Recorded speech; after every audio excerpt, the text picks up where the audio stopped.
Hello, welcome to the training video on inviting team members.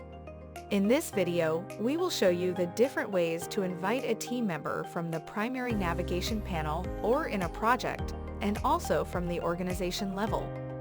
Let's first quickly invite team members using the Add button here on the primary navigation panel. Here, select Team Members. Here, click the Invite button.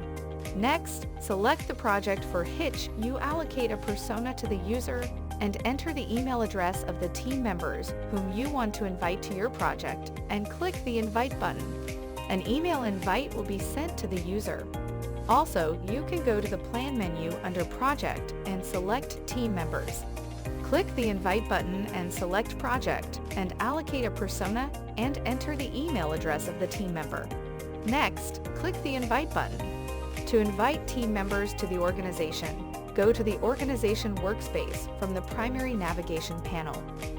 Under People Management, select the Users menu to open the Users listing page.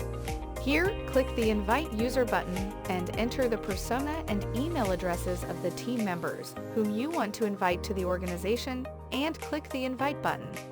With that, email invites will be sent to the team members. Once the invited users accept the invites, they will be listed on the user listing page and available for adding to your project. Hope this video helped you to understand the steps to invite team members. Next, you can check on Learn to create and modify custom personas video. See you soon in the next video. Thank you.